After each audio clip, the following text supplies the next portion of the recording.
નમસ્કાર, સ્વાગત છે દરેક મિત્રોનું અમારી channel life science with professor માં. આપણે પૃષ્ઠવંશી સમુદાયને બે ભાગમાં ડિવાઈડ કર્યું હતું.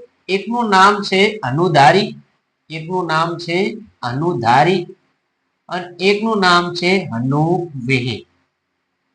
અનુ એટલે શું? અનુનો મતલબ થાય જડબું. અનુનો મતલબ શું થાય?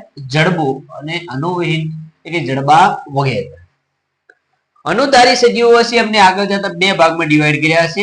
એક મત્સ્ય, બીજું છે ચતુષ્પાદ, એટલે કે માછલીઓ અને ચાર પગવાળો સમુદાયો.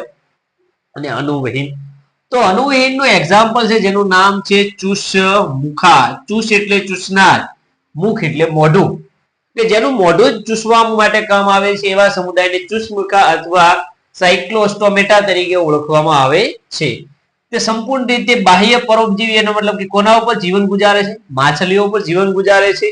તેમની અંદર શ્વસન માટે 6 થી કરીને 15 જોડ ઝાલર ફાટો આવેલી હોય છે. ઝાલર ફાટ એટલે શું? દાખલા તરીકે આ રહ્યો આપણો કોઈ ચૂસમુખા સજીવ, તેના સજીવ ઉપર આ રીતે શું જોવા મળતી છે? ઝાલર ફાટો જોવા મળતી હશે. ચૂસક પ્રકારનું જડબાવિહીન મુખ છે, એના ઉપરથી સમુદાયનું નામ પડ્યું છે. ભીંગડા કે મીનપક્ષ જોવા મળતા નથી, આ એની ખાસિયત છે. દરિયામાં હોવા છતાં પણ ભીંગડા કે મીનપક્ષ ધરાવતા નથી.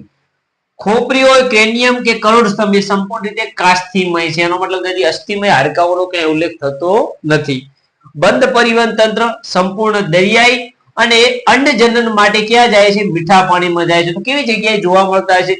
તો તમે નોર્મલ રીતે વિચારો કે આ રહ્યો સમુદ્ર અને એક આ નદી છે એ આવી રહી છે, જેની અંદર અલગ અલગ પ્રવાહો બધા ભેગા થઈને નદી આવી રહી છે. તો નદીનો જે મુખ ત્રિકોણાકાર પ્રદેશ હોય, આ મુખ ત્રિકોણાકાર પ્રદેશના નજીકના વિસ્તારમાં આ સજીવો રહેતા હશે, એના નજીકના વિસ્તારમાં દરિયાની અંદર. કારણ કે શું થાય કે જ્યારે એમને અંડજનન કરવું હોય તો મીઠા પાણીમાં સરળતાથી જઈ શકે છે. બીજી વાત કે જે પિતૃ સજીવો હોય એ પ્રજનન કર્યા પછી મૃત્યુ પામે છે, અને ડિંભો હોય છે દરિયામાં પાછા રિટર્ન ફરે છે. વધારામાં વાત કરવામાં આવે કે ચુષમુખા સજીવનું જે શરીર બંધારણ છે અંગતંત્ર સ્તરીય આયોજન ધરાવે. એ સિવાય દ્વિપાર્શ્વ સંમિતિ, અન્નમાર્ગ સંપૂર્ણ જોવા મળે છે, ત્રિગર્ભસ્તરીય અને દેહકોષ્ઠી સજીવો છે. કયા સજીવો છે? દેહકોષ્ઠી સજીવો. એના સિવાય પણ કહેવામાં આવે તો કે પૃષ્ઠવંશી મેરુદંડી સમુદાયનો ઉલ્લેખ થાય છે. આના પછીની જે બંને થિયરી છે, એ થિયરી છે, એકનું નામ છે કાસ્તી અને એકનું નામ છે અચ્છી, જે આપણે મત્સ્ય સમુદાયમાં જોઈએ. આગળ કાચી મત્સ્યની વાત કરવામાં આવે કે જેમનું શરીર છે એ શાનું બનેલું હોય છે? કાસ્તી એટલે કે નરમ હાડકાઓનું બનેલું હોય છે, અસ્થિ એટલે કે મજબૂત હાડકાઓનું બનેલું હોય છે. કાસ્તીની વાત કરવામાં આવે કે એ ધારારેખીય સજીવો છે. ધારારેખીય સજીવો એટલે શું? તો કે જે સજીવ પ્રવાહની દિશામાં ગતિ કરતો હોય એને ધારારેખીય સજીવ તરીકે ઓળખવામાં આવે છે. કાસ્તીનું બનેલું અંતઃકંકાલ ધરાવે છે, અને મોઢું છે અગ્ર વક્ષ બાજુએ જોવા મળે છે, એટલે કે છાતીના આગળના ભાગે જોવા મળે છે. કરોડસ્તંભ આ જીવન જોવા મળે છે. અને ઝાલર ફાટો કેવા હોય છે? કે જોડમાં હોતા નથી, પણ કેવા હોય છે? અલગ અલગ હોય છે. અને પ્રત્યેક ઝાલર ફાટને કોઈ પણ પ્રકારનું ઢાંકણું પણ જોવા મળતું નથી. ત્વચાની વાત કરવામાં આવે કે એમની ત્વચા ચીકણી, કઠણ, સૂક્ષ્મ પ્લેકોઇડ ભીંગડાની બનેલી હોય છે, અને એ જ પ્લેકોઇડ ભીંગડામાંથી એના દાંતનું નિર્માણ થયું છે.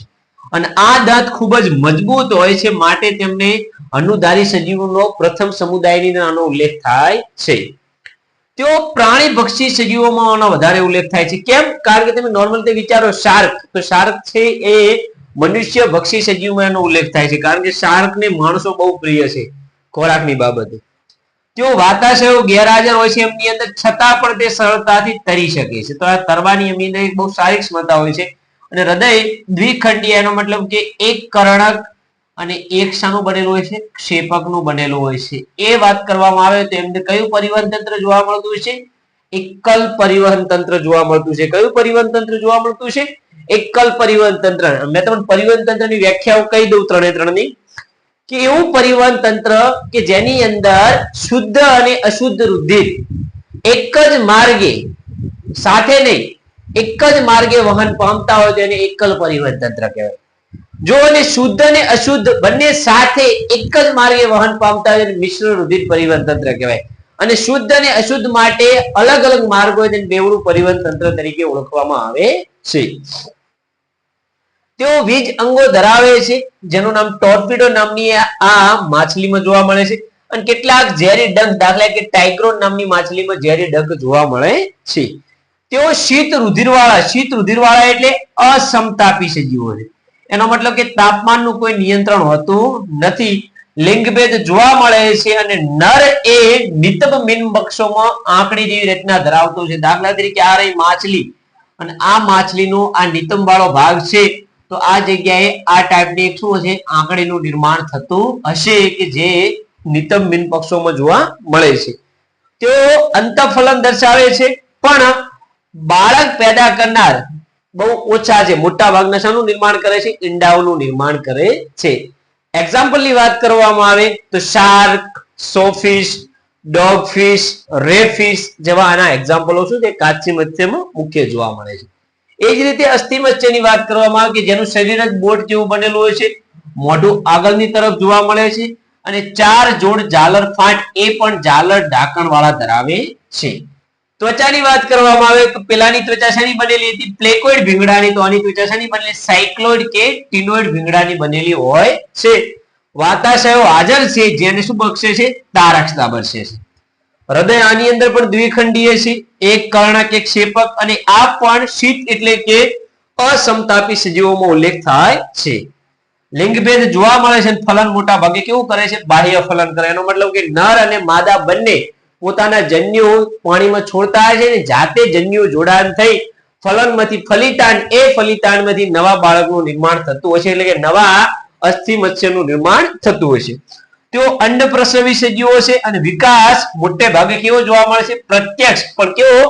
સીધો વિકાસ જોવા મળે. એનો મતલબ કે બચ્ચું એના મમ્મી પપ્પાને સમકક્ષ જ હશે. એક્ઝામ્પલ ની વાત કરવામાં આવે ઉડતી માછલી, સમુદ્ર ઘોડો, રોહુ, કટલા, મૃગલ. મૃગલ ઉપરથી એક શબ્દ આવ્યો તમારે એમસીક્યુ પૂછાયેલો, જ્યારે મેજર કાર્પ નામની માછલી તરીકે પણ ઓળખવામાં આવે છે. પોમ્ફેટ જે સૌથી વધારે ખાવામાં સ્વાદિષ્ટ માછલીમાં ઉલ્લેખ થાય છે.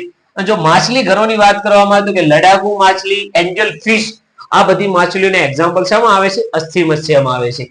નોર્મલ રીતે વિચારીએ કે અસ્થિ અને કાચસીનું જો વર્ણન હોય તેમનું શું આવે તો કે અંગતંત્ર સ્તરીય આયોજન, દ્વિપાર્શ્વ સંમિતિ ધરાવતા સજીવો છે, અન્નમાર્ગ સંપૂર્ણ જોવા મળે છે, ત્રિગર્ભસ્તરીય અને દેહકોષ્ઠી સજીવોનો આમાં ઉલ્લેખ થાય છે, અને મેરુદંડ લાઈફ ટાઈમ જોવા મળે માટે મેરુદંડીઓમાં સમાવેશ થાય છે. તમારે આમાંથી પૂછાવા લાયક મેન એમની ત્વચાની ભીંગડાઓ અને ઝાલર ફાટો, એનાથી વધારે કઈ એટલું બધું કઈ આઈએમપી હોઈ શકે નહીં. તો આઈ હોપ કે તમને આ લેક્ચર સારું ગમ્યું હશે. હવે પછીનું આપણે એનિમલ કિંગડમનું એક લેક્ચર લઈશું જેની અંદર ચતુષ્પાદ કે જેમાં ઉભયજીવી, સરીસૃપ, વિહંગ અને સસ્તનનું સંપૂર્ણ પૂર્ણ કરી અને આ ચેપ્ટરની પૂર્ણાહુતિ કરીશું. તો મળીએ એક નવા અંદાજ સાથે. જય હિન્દ, જય ભારત.